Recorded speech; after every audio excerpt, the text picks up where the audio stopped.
We know that figuring out how to deal with one another in our primary relationships after a conflict is crucial for the health of the relationship. But is it really as simple as one person just making an apology and then the other person forgiving them?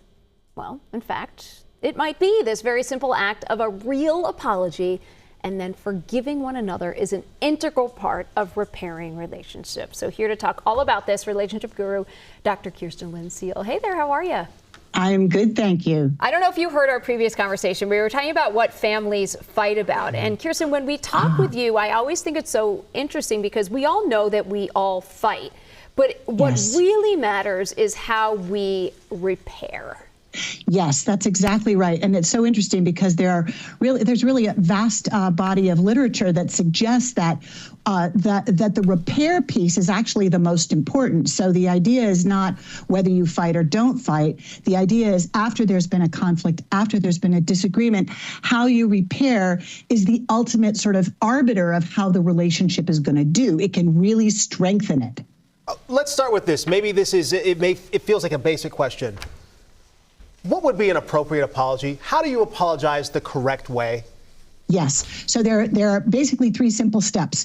The first one is to take responsibility for whatever the words you said or the behavior that you did that caused harm. Okay. Right. So, for example, say you said something that really hurt your partner's feelings. All right. So there's that thing you said, which they tell you this really hurt my feelings, or how could you say that, or whatever.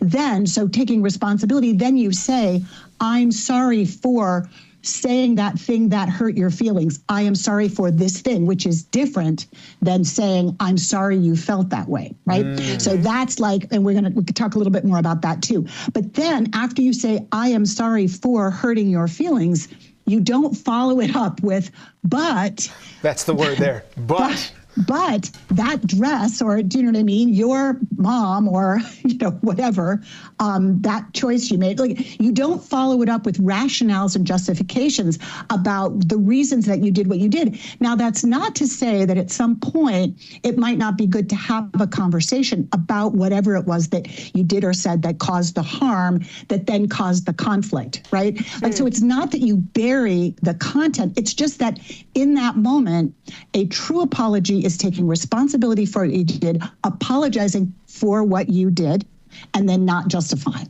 in that moment. So understanding the harm that you caused, even if you fundamentally disagree with what happened to get you to that spot. Let me ask you this. Yes. So we talked about how to apologize. What about on the other side? Letting go and forgiveness, because that's an important piece of this too. Yes.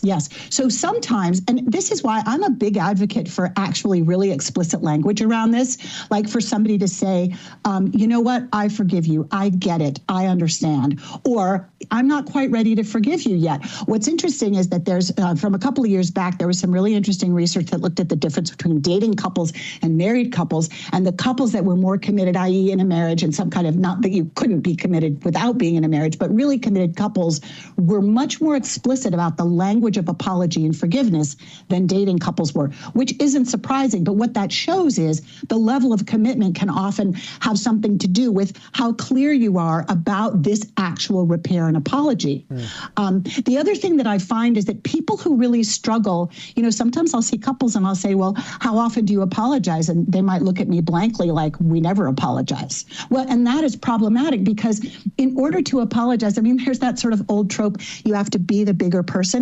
But you have to be able to say to yourself, wow, I hurt this person, usually not on purpose, right? Most of the time we say things, we do things we're not meaning to hurt, but it can feel bad to actually admit, wow, I did this thing that really hurt this other person.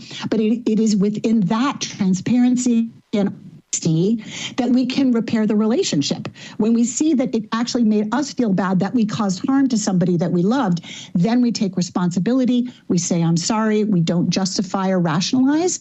And then that leaves space for the other person to say, oh, if they can see that you are hurt by the fact that you hurt them inadvertently, then that I mean, that's, I think, most of the sort of daily kinds of things, you know. And this is also true between parents and children, by the way. It is really useful as a parent to apologize to your child if something has happened. I mean, you may say, I'm sorry I hurt your feelings when I told you that your phone use is completely over the top.